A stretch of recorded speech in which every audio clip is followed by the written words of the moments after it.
Hello and welcome back to another episode of the WhiskAYE podcast, episode number 34. This is I don't know what year it is now, but I know that the box that we're drinking of whiskey this time is for the January box for 2022. Which Time hasn't mattered since Yeah. 2020. Yeah, exactly. So this is titled New Year, New Drams. The title card for the box says, "In this box, we see in the new year in high spirits with a box fresh lineup of 6 recent and exciting releases from a varied panel of top-notch whiskey makers." It's not Some actually of them, too far wrong because it's new financial year. yeah, some of them rather new themselves. Happy New Year and Happy New Drams. Slange and get your spreadsheets in. Yeah, because we are businessmen, obviously. Yeah. So we don't care about calendar year, we care about financial year. Yeah. Yeah. That's why now that it is actually April 2022, we're drinking the New Year whiskey. Exactly. Yeah, I've just got my Christmas present sent out. It's going to confuse everyone. Yes. Apologies, Bears agreeing with you all. Yeah, he's very professional. Yeah. Okay. With Bear's vociferous agreement, I'm going to use that word now because I won't be able to use it in about half an hour. Yeah. I will get us down to the first one. Okay. So the first one's nice and simply titled. It's just called Spearhead. That's it, all one word. And the card reads, Scotch stalwarts. It'd be quite good if the card was just like, yeah, Spearhead. Yeah, the taste is spearheaded by. Scotch stalwarts Loch Lomond, hey, come on lads, may have been making whiskey a long time, but that doesn't stop these Willy Wonkers of distilling doing new things. This is 100% malted barley spirit, distilled in a coffee still, rather than a traditional pot still, and matured in infrared and fire-toasted virgin oak barrels from a Kentucky cooperage. It's a fresh take on Scotch, aimed at enticing younger drinkers, like us, right? Right, Chris? Yeah, we're very young. Okay, so I mean, yeah, so a different kind of, so a coffee still is like a continuous still, isn't it, like they use in America? I think so, yeah. Yeah. Okay, so on the nose, you should get not violet floral notes, dark berries. Floral notes. That's Yeah, it's very, very punchy. Blackcurrant and blackberry, vanilla pods, caramel, dark chocolate. I mean, that all sounds very nice. I suppose the most violent flower is probably a rose, right? Because of the thorns. Yeah. Does a Venus flytrap count as a flower? I don't know if I think it's probably like a succulent of some sort, isn't it? No, we're going to be really specific, as in it's got to be like, not just a plant, but like a flower. Yeah. What about that? What do they call it? That plant in Australia that's got those fine hairs on them that cause so much pain that someone's committed suicide once. I could probably say that's Gimpy or whatever it is. Because it makes you walk with a limp. What is it? It's like, no, we're getting distracted. We get distracted later when we jump. Right. Yeah. Go on then. Go in for it. What are you getting on the nose? I'm forgetting the nose.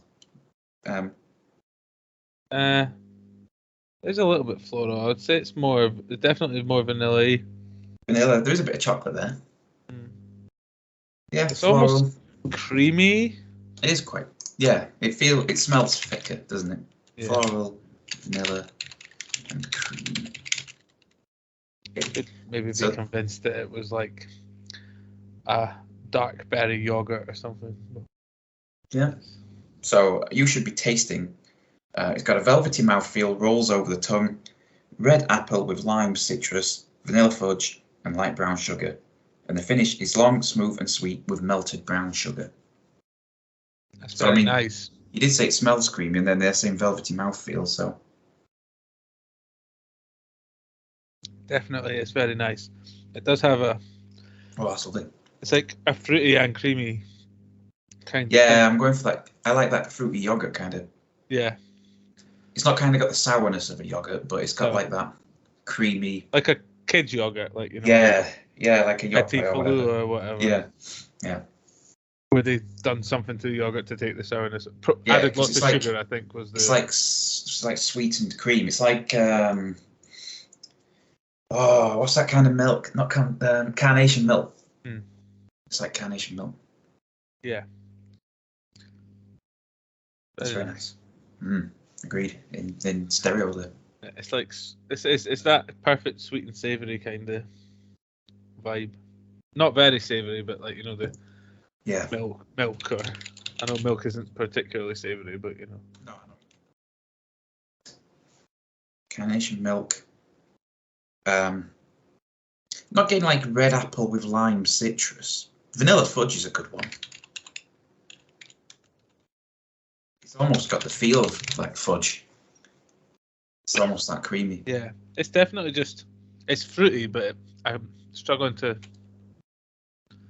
pinpoint a fruit.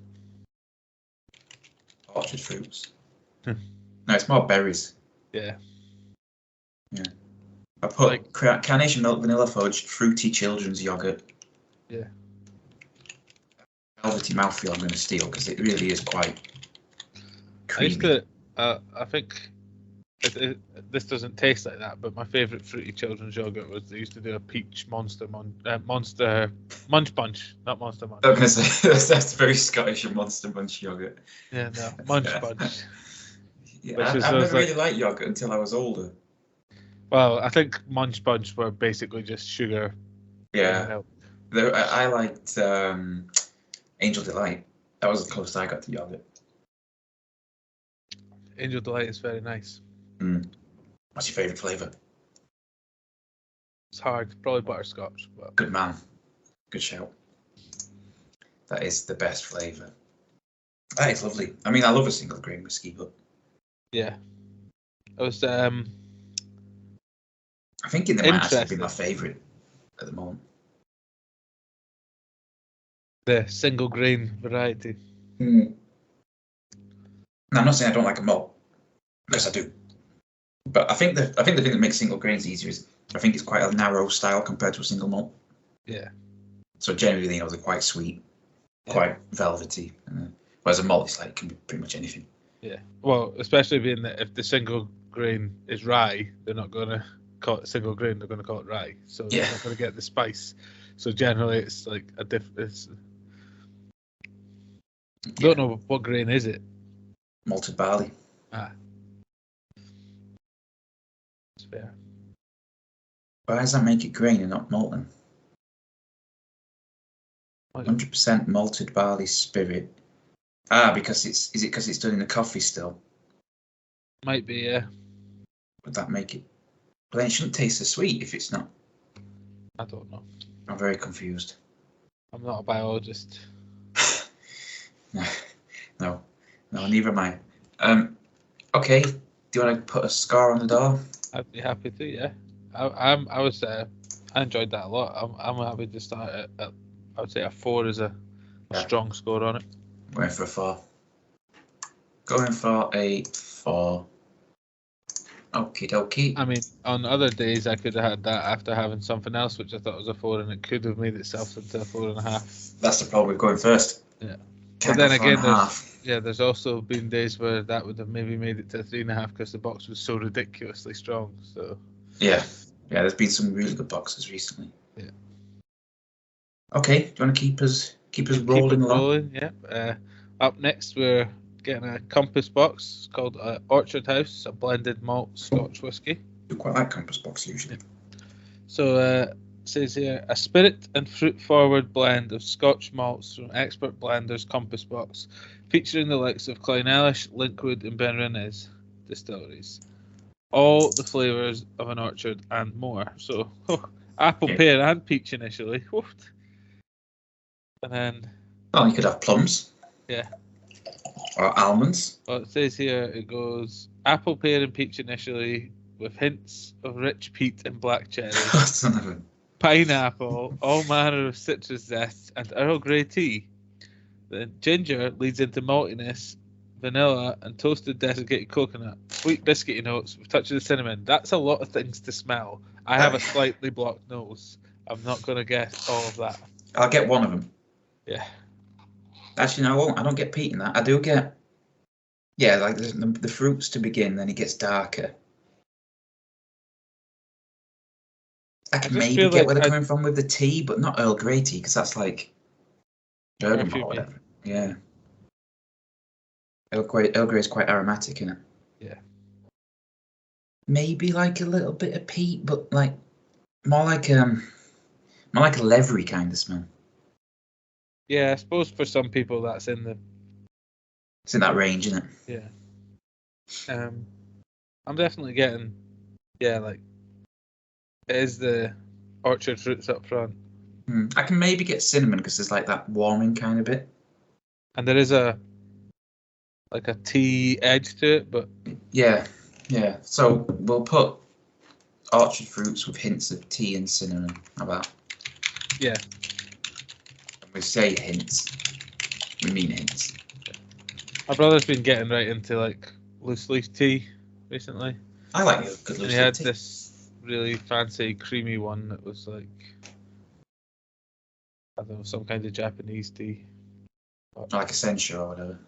It was expensive though, so Yeah, well, like, tea's he's like you can strange. smell it, and that'll be the same experience of drinking it, so I don't have to make you one. Yeah, tea's strange because it's all from the same plant. Yeah. Like it's all one plant. It's not like coffee, which is loads of different kinds of beans. Yeah. Tea is just tea. It's all about how you treat it once you've harvested it. Yeah. And how early you harvest it. Yeah. Yeah, and how early you toast it to stop it. Because basically, it's like you do with malted barley. You know, you toast it to stop it. Yeah. To do that, and the more oxidized you let it get, the darker it gets. So green tea is basically straight away. Yeah. And then like darker teas that we're used to, like a breakfast tea, is generally left a bit longer. Then if you leave it long enough, it'll ferment. And I guess depending what you toast it with will give it flavors. Like Yeah, however probably. you make, you know, similar to if you use peat as the smoke Yeah. to malt about to And to some stop the germination. Some have got things mixed in with the tea leaves, aren't they, to give them flavors. Yeah. Anyway, I'll dive in. What should I be tasting? Apple juice, not apples, but apple juice, muesli, banana, and honey. Wild strawberry, very breakfast-like. An oily texture with subtle peat, sultana, vanilla, and then creaminess infused with hay and meadowsweet, with a finish that has hints of cocoa powder.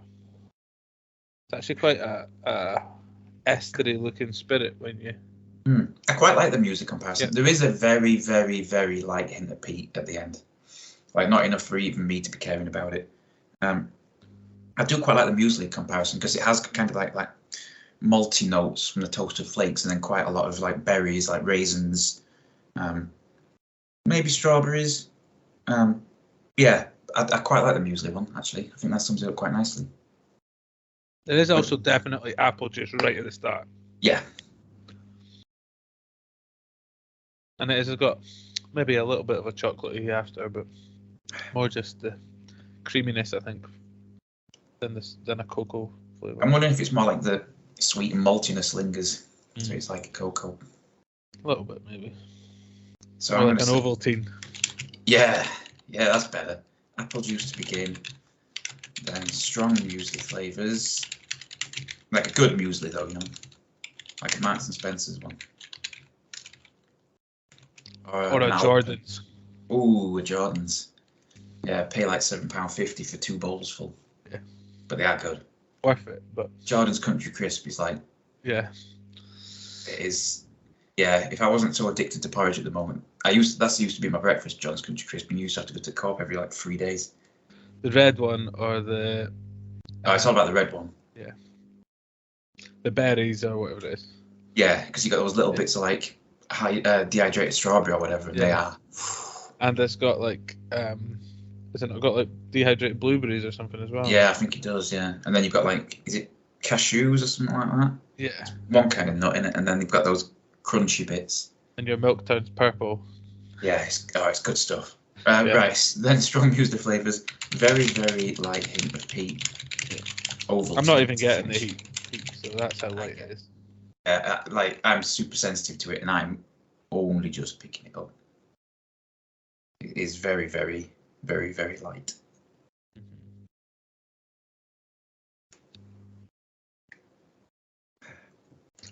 It's nice. But yeah, that was nice as well. Yeah, it's never good. Compass box are pretty good usually. I mean, yeah, I keep meaning to get a bottle of that hedonism because I really like that one. It's some guy I work with, his favourite as well. Do you want to give that one a score? Yeah, I don't think it was as good as the Spearhead, but it was very good. Yeah. So he's fallen to this. It's probably 3.5, but I think 3.5 is actually I think fair. Scar, I think I'd give that if it was first. Yeah, It might have got more, but it'd probably be a 3.5 because it's a good scar. It was very nice, but not exceptional. It's got to be exceptional to get into the fours for for people who've drank like 500 whiskies like we have. Yeah, got to be good. Just being snobs. Let me just rinse my glass and my palate out. same. I think the problem especially is that at this point, to do something interesting, it gets harder because it does. we've drank more whiskies. Yeah, we've had so many that at one time. Early exposure to a single grain or something to us was like make it be like, oh. Now that's why we need to go back at some point. Now we're like, I know what this style is, and this is just that style. That's why I'm kind of scared of opening up my bottle of a Boona. Yeah. Oh no, I think a Boona will be fine, but it's just so good from my memory. But it's like, have I built it up too much in my head? That is a problem. Never meet your heroes. Yeah. Are you ready for? Unless your heroes are like, Dave Grohl or something like that. Yeah, someone probably wholesome. Yeah. Yeah. I do like Dave Grohl. Yeah. Okay, whiskey number 3. Back home, sweet home, Yorkshire. Doesn't really fit. Sweet home, South Yorkshire. Where the skies are so grey. I don't know any more of the lyrics from the song to parody. What's the next line? I don't know. Sweet home Alabama. Yeah, I think it's Then I'm Coming Home to You. So that also works. I'm not looking up the lyrics as we speak. That is for sure. So yes, this is Filey Bay, which for those who don't know is Yorkshire. IPA finish, batch number 1. Do you think, right, that Chris has put on this label Yorkshire single malt whiskey because of you, rather than calling it English single malt whiskey? So I did. Yeah. Initially, but then I looked at the milk and honey that we've got coming up. Oh yeah, Israel's a whole country. That's true. Yeah, maybe. Why not? Like I wouldn't. Like, I suppose it's kind of like saying Speyside or Campbelltown, but they don't normally. They just put single malt. Yeah, that's what they put on the others. Scotch. I'd like to think so. I'll email him and ask. Okay, so this is Filey Bay IPA finish batch number 1, and it says, Spirit of Yorkshire Distillery got their heads together with their sister company, Wold Top Brewery, to create a field-to-bottle version of their fruity single malt finishing X IPA casks. The hoppy bitter notes from the IPA marry wonderfully with the light creamy vanilla of the whiskey. Beautiful. Very good. The tasting notes, light fruity and biscuity. Don't get nose in on this one. So. No, we don't do that in Yorkshire. You just drink it. Yeah. Yeah, if you try and nose it or whatever, they just punch you. The tasting notes are actually just the finish. That's the only bit you experience. What you get when you neck it. Knock it back. It's nice taste of regret. So it's light, fruity and biscuity with notes of green apple, pear drops, lemon cake and hops. We'd expect hops. IPAs are generally fairly hoppy. Kind of sherbety on the nose. Sherbety? Well, as in like fizzy or as in like lemony or... Like fizzy. Fizzy? Like the sherbetiness, like if you were to imagine what an unflavoured sherbet would be like. Not particularly pleasant, I imagine. It's sort of like drinking fizzy water. Tastes like TV static. Yeah. No, but more what I mean is like, I suppose it's probably closer to a lemon, like a lemon sherbet, maybe an orange sherbet, a citric sherbet. It's like but it's quite biscuity. Yeah. But it's kind of, I guess what my brain's like doing slightly, here is it's picked up on like a citric note and a chalky note, and it's been like, what's that? It's almost like a slightly burned biscuit. Yeah, I could get that. There's not like malty... properly, but like a dark malt. Yeah. Okay, so I will put dark. Oh, sorry, on the wrong screen. Dark malt and do you want to put and citrus? Yeah. Okay, So I don't have any tasting notes for you other than what I've said, but I'll repeat them while you have a taste. Yeah. Light fruity and biscuity with notes of green apple, pear drops, lemon cake, and hops. That's what the tasting notes are. Yeah, it's very fruity, like it's kind of like, it's quite a salty carameliness to it. Yeah, I don't know why I'm picking up like toffee pennies. I could, but I'm getting the citrus, but I can't really identify what kind of citrus it is again. Yeah, I think I just took a whiff, as I drank it. Yeah, I just got a really strong toffee penny kind of vibe. Yeah. Go back in, but like a quality street. Yeah, exactly. I could get that. Some people don't like the toffee penny, but I'm like, this is where the value for money is. Toffee pennies are great, but they need work. And they pull your teeth out. They do. But, if you're not prepared to... Suffer for the art. Exactly. Nothing... What is it that Stallone says? It's not about how hard you can hit. It's about how hard you can get hit and keep moving. That's the whole point of toffee penny. If you're not willing to take the hits, then you're not going to get the flavour. You can, it's like I was talking... I won't name names, but I was talking to someone and they were saying that they prefer rich teas to hobnobs. I like rich teas. I like rich teas, but it's a poor choice. I mean, I much prefer a chocolate hobnob, obviously, but I don't know. You see, if you've got a cup of tea, a regular hobnob's fine. I do love a chocolate hobnob, but I wonder sometimes if it's too much of a good thing, and the chocolate just overpowers the hobnob. It's basically just like a crunchy flapjack, though. So it is. I make a mean hobnob, by the way. Oh, at home, like a homemade, not a... Yeah, my mum gave me a great recipe. It's good. Save you sorry. So we've got toffee probably pennies. Not, because I feel like nowadays homemade stuff actually costs more because everything costs so much. Everything's expensive now. Oh yeah, they're definitely more expensive to make than like a pack of them. But you can make them as big as you want then. So you can just I'm only having one. It's like as big as your face. Yeah. Then you go on MyFitnessPal and put in one hobnob. This diet's going brilliant. Right, so toffee pennies. Anything else? Are you getting anything else? I'm getting this sort of. It's like a fruit sweet. It's not a pear drop though. Maybe like a lemon. When it says lemon cake, what about like a lemon drizzle cake? Maybe. But yeah, that's got kind of like that. That's probably the closest. So lemon drizzle cake's got that kind of like deepness to it, hasn't it? It's not just lemon. I would say that's a good one. That's the best description so far. You know what I mean? Like the lemon filling is just like lemon, but it's something else, isn't it? Yeah. To make it actually like palatable. Did you know lemons are man-made? What are they, like a cross between oranges and limes? I think they're just an orange. It's just like being bred that's until that. So when it says like when life gives you to your lemons, it's like capitalism gave us lemons. Like, as always. Someone was like, we need more citrus so the sailors don't get scurvy, and then bish bash bosh, we got the worst fruit. Worst fruit.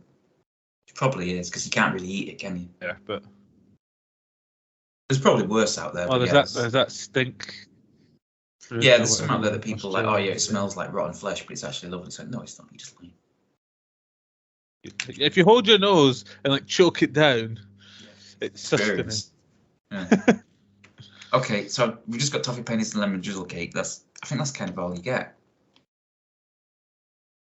Didn't really get the hops out of it, but no, I didn't really get hops, but I'm quite a big fan of hops. Maybe the problem is that I drink too much hoppy stuff, and therefore yeah. I mean, I'm not a huge fan of hops, so I thought I'd have picked it up. But I mean, don't get me wrong, I like hops, but I also quite like an ale. Yeah. Anyway, not just a imperial pale designed to last. No, because ale is like the difference between ale and beer is that beer's got hops, isn't it? Yeah. Unless it's I mean, they don't really kind of go by that anymore because I think a lot of ales have. Anyway, did you want to give that one a score?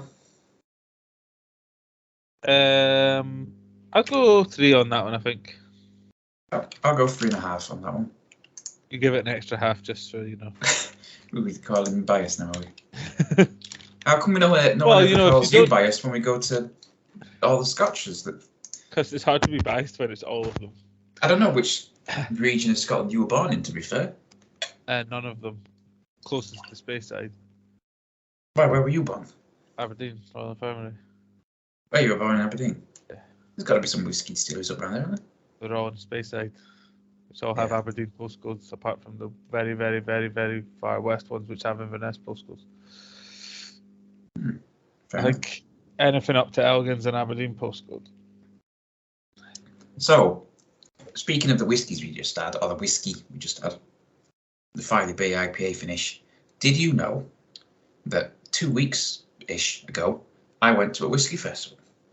I'd heard because I wanted to go myself, but EasyJet had other ideas.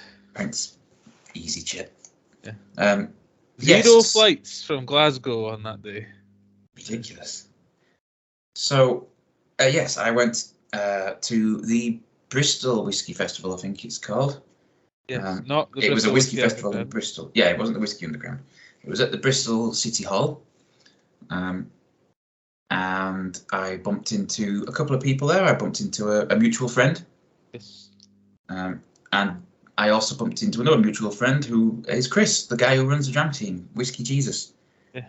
He doesn't really have the beard or the hair, but I don't think he's been crucified. But he delivers whiskey every 30 days, and isn't that basically what Christianity is all about? He turns numbers from my bank account into whiskey, which is the same as water to wine. Turns electricity into happiness through chemicals. Yeah. But it was good. It was good. So, I mean, I went for the early one, started 12, ran till 4, but I was sensible because I'm not very good at whiskey festivals, as you know. I tend to overindulge, so I didn't get there until about 2:30, partly because I had errands to run, but also I was trying to get there a bit later so I couldn't have too many. I had my whiskey record in my notebook. I had 10 templates written out. Yeah. And I went around and I filled out the 10. I did. And the first one I had when I saw they were there, obviously, was Filey Bay, and I hadn't had the IPA finish, so I had the IPA finish. Did you write at the time? Oh. I was going to say, I don't have my book to hand because that would have been sensible. But I think I gave it a 3.5, and I think I said it was a good kind of introduction whiskey. Yeah, I feel like IPA casts just sit around about there. Yeah. I feel like if you're going to go as far as to like convince a brewer to give you their casks. Well, don't forget, Filey Bay owns the brewery as well. Yeah, but Yeah. They still need the cask to make the beer. It's not like true. So I did. And you can make a lot more beer a lot more frequently than you can whiskey. So. Also true. Yeah, so I tried the Filey Bay. I tried a Japanese one whose name eludes me at the moment.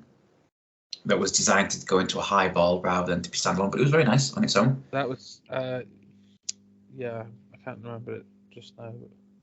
It might come to me. It might. I had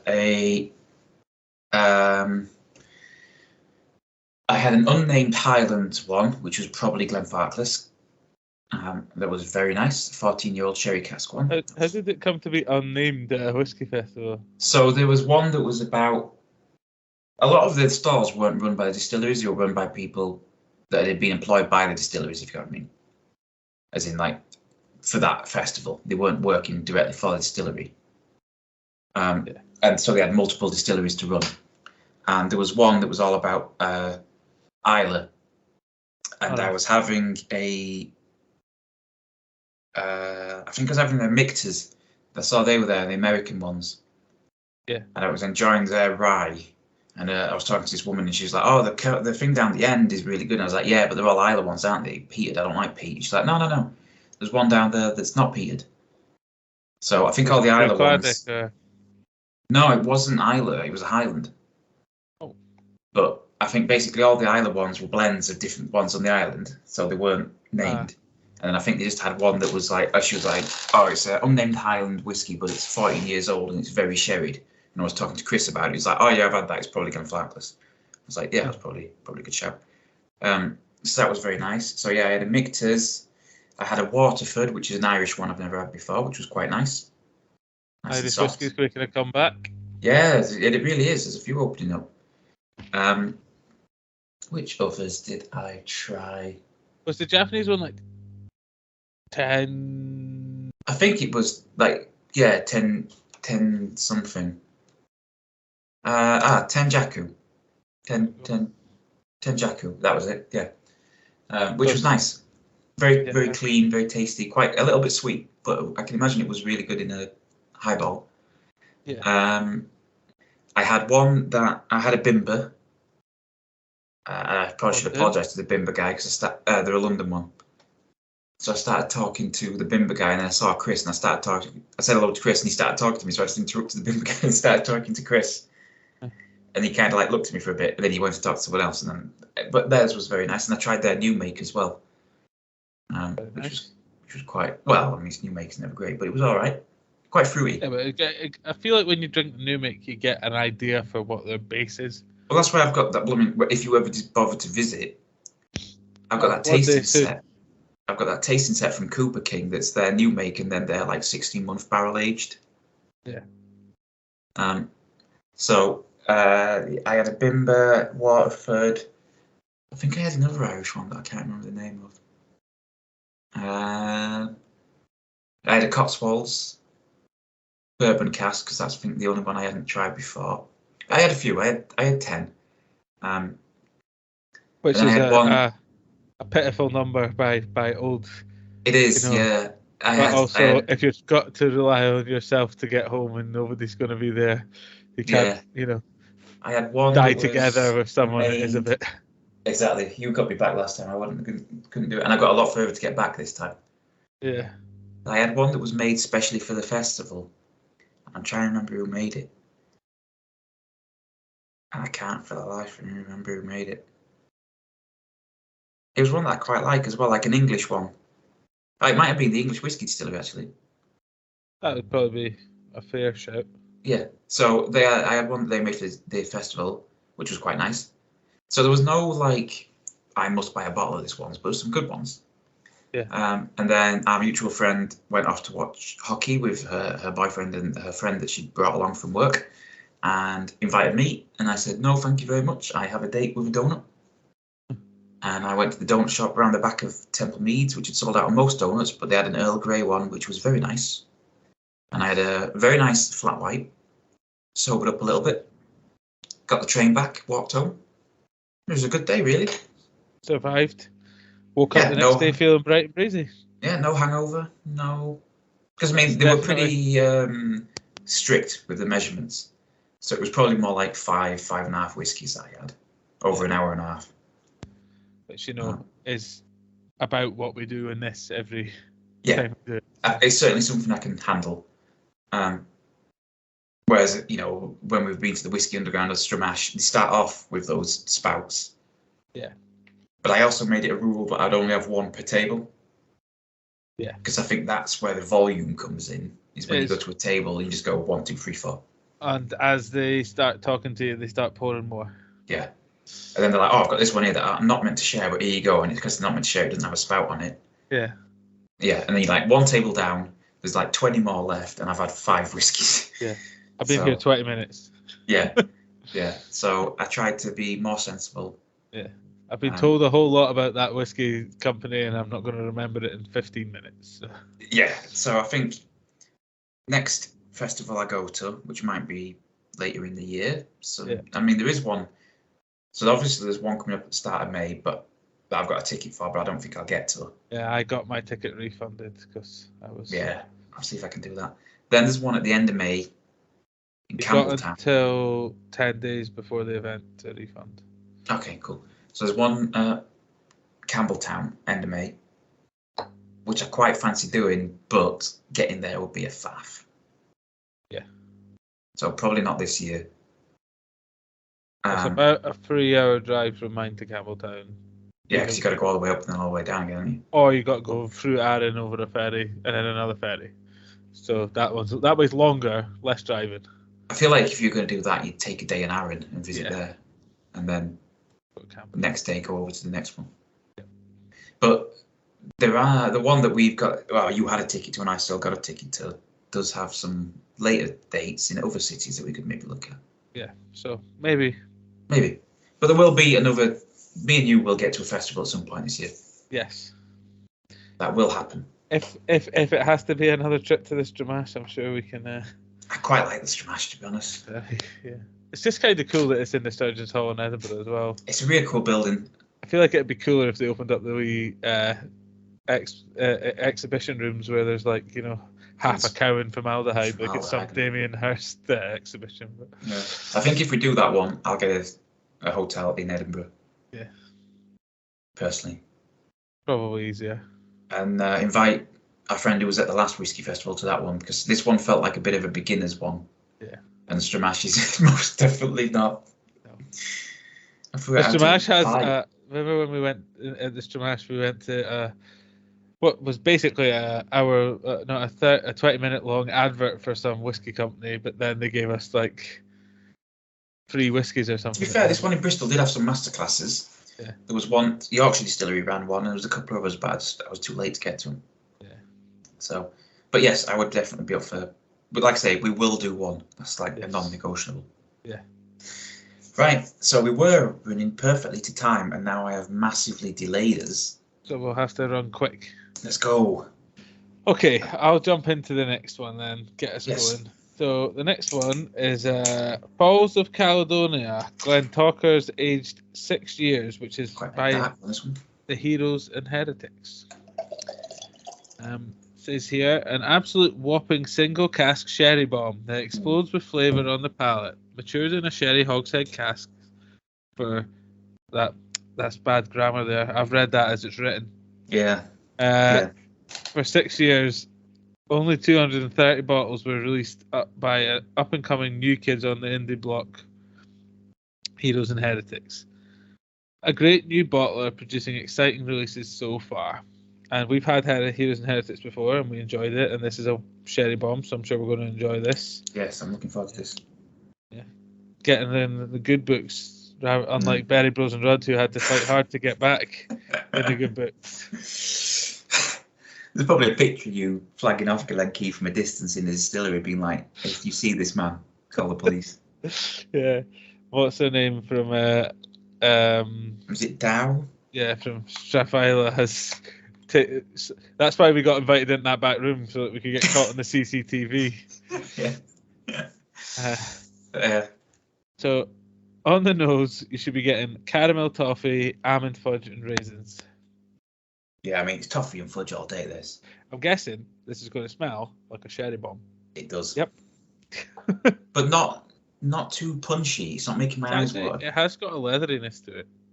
Smells. Yeah, I think that's kind of it's muted it, hasn't it, a little bit? Yeah. Like if you try and smell like a Nabuna or whatever for too long, your eyes start to water. I mean, a Nabuna's like 58, 60%. This is 54. This whiskey smells like what I think Will Ferrell's character in Anchorman is trying to get at when he says his apartment smells of mahogany and he has many leather-bound books. This is the sophistication he's trying to portray. Yeah, yeah. Like if you could bottle this as a smell. I mean, I suppose you could. You could just pour one of these over you. Yeah. I mean, there's quite a lot of alcohol in aftershaves, right? So. Well, that's the point in it, to make it evaporate so you smell it. So I like the finish. I just read the finish. Yeah, so on the palate, biscuity with undertones of bacon, salt, and dried fruit, which I like the sound of that. That sounds like a wee, an American pancake breakfast. And then the finish is leather and ale. Go for that. I'm not going to tell you what I taste, other than it's a sherry bomb. That is a sherry bomb. Like, I'm trying to pull my eyebrows back down my head. It's salty. That's nice. That is a sherry bomb, isn't it? Yeah. That is lovely. There is a leatheriness in the leather is in the finish. There is a leatheriness. But it is kind of beery as well, like ale-y. There is a booziness to it, isn't there? Like but more like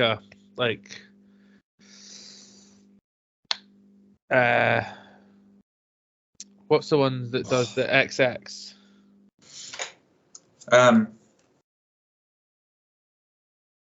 They always have it in Bristol. It's the only place I've ever had it. I don't know. I can't remember. It's the one I do know what you mean, but yeah. And then they've got like, you know, like in the sort of Doombarry, Bath Alesy. Yeah, Like yeah. that kind of an ale, like It is a proper real ale, English ale. Yeah. Yeah. That's like a, that's giving me hub. yeah. It's a dark. It's like an amber ale kind of leathery finish. It's definitely a camera kind of ale finish. Yeah. Put hairs in your chest. But now that I've drank it, when I sniff it, it smells like toffee biscuits, like almost like toffee. If you not toffee. It's like yeah, I know what you mean. This is intense, though, isn't it? This is an intense whiskey. Oh, That's an answer. When the person you're drinking with who's had over like 500 whiskies in his life is now coughing. You know, the problem was that I was trying to catch the finish, and what happened was the esters all went up my nose, like, you know, through the back of my throat. But yeah, robust is probably a good word for it. I mean, it's only 54. It's not like the strongest whiskey we've ever had, but no, but that sherryness is intense. It's very fruity. I don't know that I get bacon. I get salt. I think maybe that's what they mean. Salt and fruit, yeah. Leather and real ale to finish. I've put true sherry bomb, salty, robust, leather and real ale to finish. Yeah. I mean, 6 years in a sherry bar is a sherry hogshead. This makes me think of like the Darkness ones. I don't know if you've ever had one of theirs. I think I had one at the Shamash. Because they've done like an 8-year-old one in a sherry cask, and that is. It like water is called for. I'm wondering if I might put a bit of water in this. I've got enough left to do a drop. Yeah, for my last little sip. I mean, it's intense and I love it. But I'm wondering if a bit of water might let some. Sometimes when it's cask strength, it does. It hasn't really altered. If anything, it's just released the esters into the nose, making it. Yeah, the nose is worse. Yeah.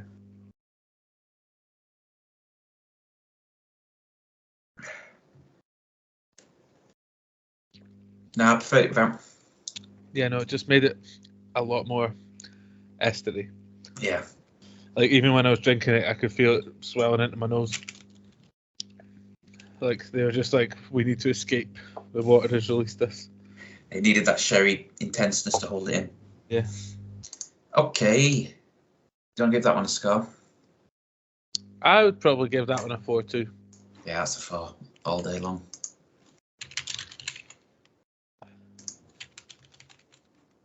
Okay. Now I'm surprised that this next one has managed to be the percentage it is. It's always got to be something coming to ruin my day, aren't they? Right, so, but yeah, it's a good point. So the next one is a Milk and Honey Element Series peated cask. And for long-time listeners, you'll know that Milk and Honey is an Israeli whiskey. And that's why I say I'm surprised they've managed to maintain 46%, because yeah, it is impressive. It's quite humid there in the old under the Iron Dome. In the old Eastern Mediterranean. So, Israel's first whiskey distillery brings you this cunningly composed release that uses 41% ex-Islay whiskey casks to imbue their single malt with light peat notes. They were like, we can't be bothered making our own. Yeah, a lot of them don't, though. A lot of them use ex-peat casks now. Yeah. The smoke merges beautifully with the fruity new make spirit to give a very mellow and delicate peated dram. I don't know how hard it'd be to get peat to Israel, to be fair. Yeah. So the nose... nose... Be Scotch peat anyway, would it? It would be some yeah, but I feel like peat is like found in like wet, like... That's what I mean. Yeah. Temperate countries, isn't it? You know, it's not going to be in anywhere near Israel. That's what I'm saying. It would be like off the shores of some massive lake in an Eastern European country. Yeah. So the nose, delightfully fresh. A distinct smoky, earthy scent opens to a unique balance of vanilla and oak notes with a hint of lemon. That Yeah, there's is peat, but not like I've smelt it before. yeah. It's almost Like it's really a like it's sweet been held smoke. back by something. Yeah, I think it's been cut by that. It's very strong on that citric lemoniness. It's like It has like a you know those towels you used to get from KFC. yes. We've used this. This is. I was going to say we've used this analogy before. It's like the little, like hand towels. Yeah, Freshen up hand towels. Light peat and KFC hand towels. Yeah. Don't know what it means. But that cuts that citric. It's like citric cleaner smell, which has like that. It's designed to overpower other smells. Almost. That kind of brings like a lot of nostalgia back of like getting KFC with my parents and eating it in the car with those. So KFC at one point did chicken, but they also did ribs. And so my dad used to love going to go to KFC, take us to KFC, but he always got the ribs. They stopped doing the ribs. We didn't get KFC. I always used to get just like normal chicken, and then when I got a bit older, I used to get a twister, like the wraps, and I used to get a mighty bucket for one. But that KFC is just too greasy. Maybe I've just got older and like my tolerance. A twister's fine still. Yeah, because it's like zinger strips or whatever, isn't it? Yeah. But like if you get a box, 3-piece box or whatever, and it's like I can see through the bottom. Yeah. I don't know if they've got greasy or if my tolerance for grease has just got less as I've got older. Because as a kid, you don't see it, do you? It's just like, this tastes amazing. Yeah. There's nothing in your brain going, there's so many calories in this. this is actually like killing me. Yeah. Okay. The nutrition to calorie here is not. This is not a balance. Tell you what, if you want like a better KFC, a healthier KFC experience, Marks and Spencer's do like these buttermilk tenders. And some of them are southern fried, and I get them every week as like a treat. So if I'm having a bad day one day, that's what I have for tea, and they are so good. We currently we get a box of veg delivered every week. Yeah. It's random. That's cool. So on Wednesdays we decide what we're going to have for the week. So if we get I feel like for that to go with that, we'll need them to give us peas at some point, and I feel like that's a slim chance, or like runner beans or something like that. Yeah. But if we get something like that, then I do. So I used to always do sandwiches for my lunch. Yeah. But I'm cutting bread out. Not because I love bread, but that's the problem. Yeah. So I've been doing pasta salads and stir fries and things like that for my lunch. When one little square costs you is 200 calories and it has no vitamins, no minerals, no carbs, but it tastes so good. Yeah. But yeah, so I've been doing like stir fries. So I've got a bit of pasta salad for tomorrow for lunch, and I'm doing some salmon and mushrooms, I think, for tea. And then I'm doing a stir fry, and I'm going to try frittatas. Oh. Never made a frittata. You just grate up the vegetables, don't you? Yeah. It's basically like an omelette, but you grill it at the end with cheese. Oh wait, frittata, yeah. Spanish omelette kind of vibe. Basically. Anyway, do you want to? So if you dive in, the palate is medium-bodied. Vanilla sweetness is followed by a delicate peat touch. A light spiciness accompanies ginger and lemon flavors. And on the finish, it's long. The peat coats the mouth with delicate oak and lemon flavors lingering on the tongue. I'm going in. That is gingery. I'm not getting the peat. I get the peat in the finish. I get what he means. You know when you see like when they try to make cigarettes... Maybe like a barbecue flavour. You know when they try and make cigarette smoke look seductive in a film? So you do it like in slow motion and the woman opens her mouth and you can see it like coating the inside of her mouth and then it breathes out. But they're probably using like vape or something like that. Yeah. It feels like that. Like the peat seems to like take a tar of your mouth and then go. Yeah, I guess you would get that with a cigar actually. So they could. Yeah, because you don't inhale. Yeah.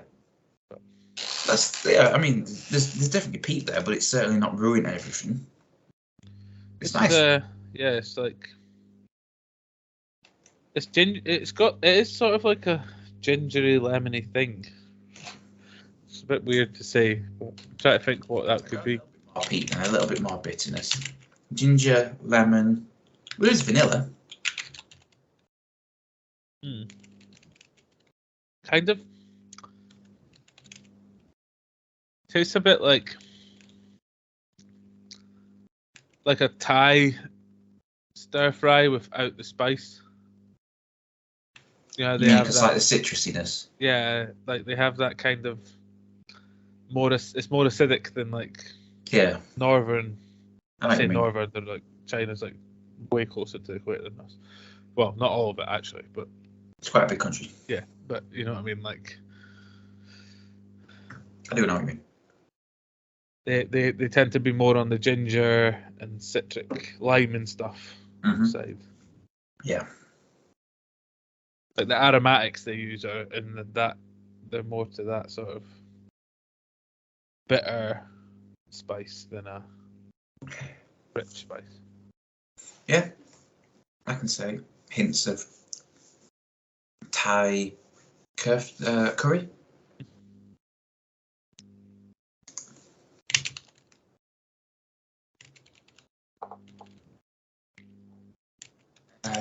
Do you want to give that one a score?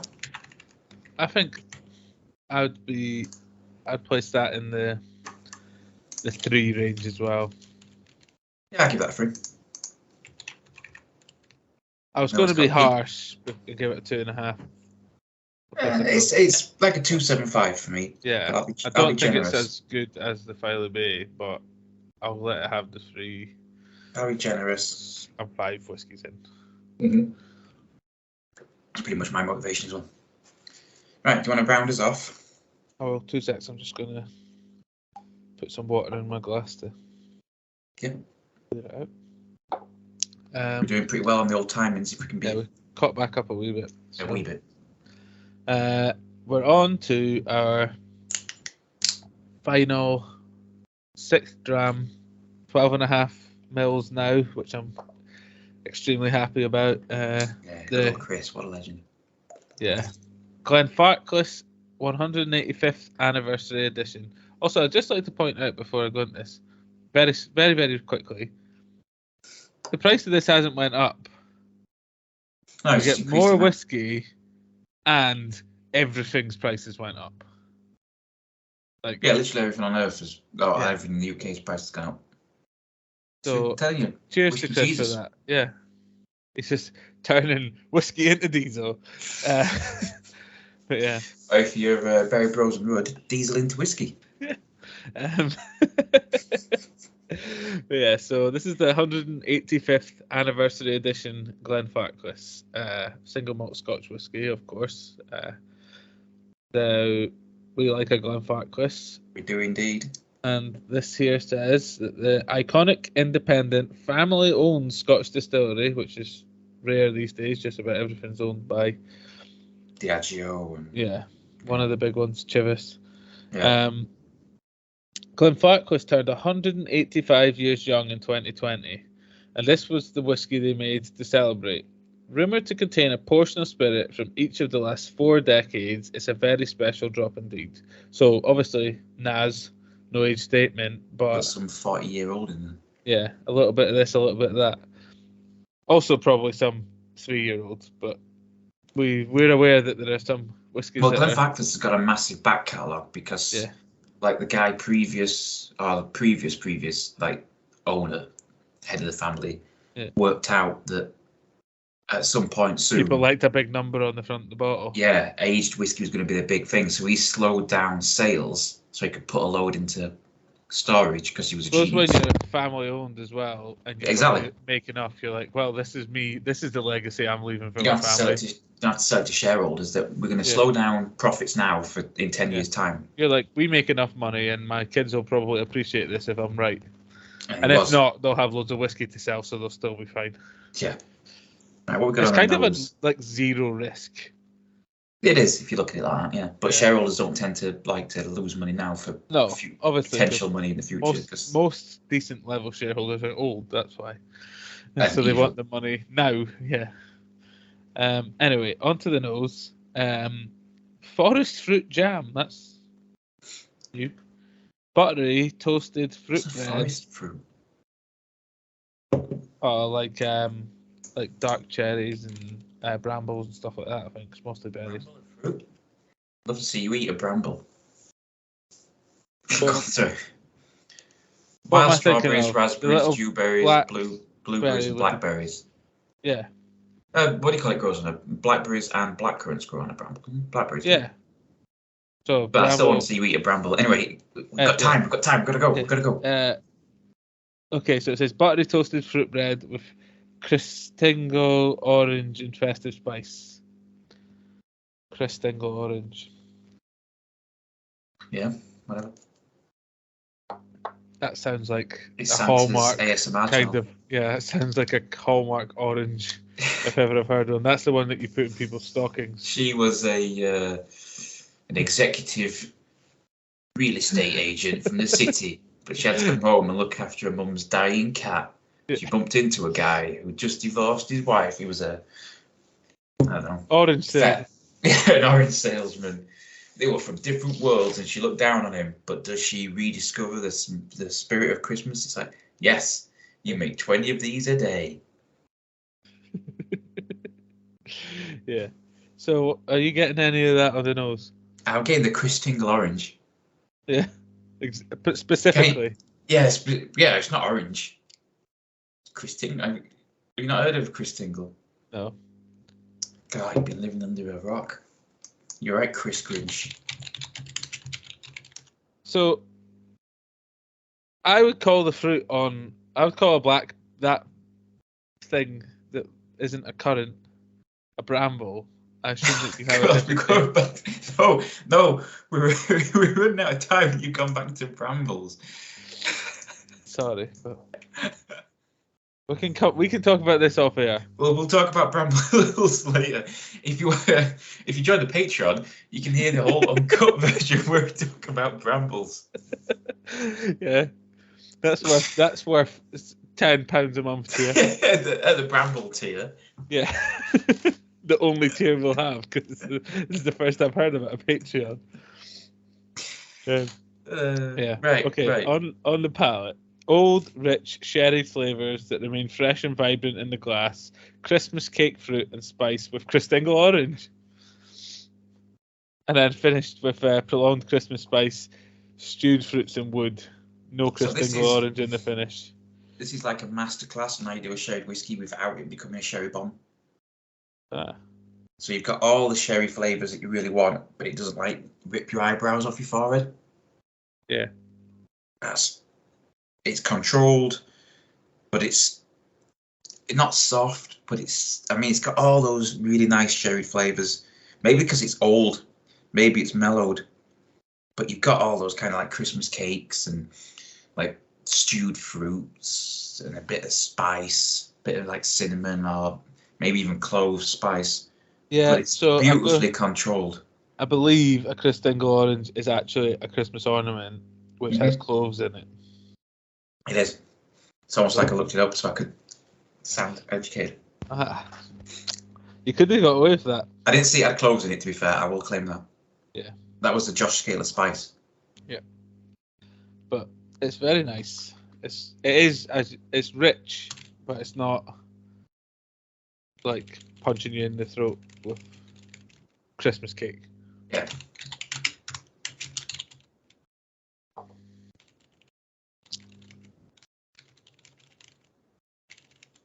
Balanced and controlled. Yes. A warming finish. What do you reckon for that then? I reckon I'm going to have my last sip. Okay. I've still got mine, so. I could go 4.5 on that. I'm trying to decide if it gets to half. I'll go 4.5. I'm generous. It's a new year. It's a new financial year. I'm not paying tax for another 12 months, although I do because I pay G. But cheers, Rishi. Yeah. Although, actually, by the time this is put up, he won't be the Chancellor, so it'll be well, no, apparently his missus is willing to pay all those millions in back taxes so he can keep his... I thought she wasn't paying the back taxes, she was paying it from now. Oh, from now, yeah. But so she's willing to pay that many million so he can keep his £175,000 a year job. So what does that tell you about how honest he's being with how he's running the chat? I think he just tells you he's really bad at his job, doesn't it? Well, but I feel like it's like, here, if he's in this job, that means that I can probably get away with paying less tax. So. Yeah, it's all well and getting into politics. Right. Yeah. So at that point, if you join the politics tier on Patreon, which is one above the Bramble tier, you can hear us talk in the politics tier, you have to pay us enough that we can retire, so that we don't get cancelled. Yeah, you have to pay in the politics tier. You pay us like £10 a month, but you get £3 a month back, but it's a loan. Yeah. And then you have to pay it back over 3 years. We charge you 29.9% APR on that. Yeah, and the loan company that does it, they lobby us. Yeah. But it's fair because I've put it in a book that you can't read. Yeah. So it's completely fair. It's a government. It's a national secret. You can see it in 10 years. Yeah, check the rules that we wrote, and you'll see it's fair. So.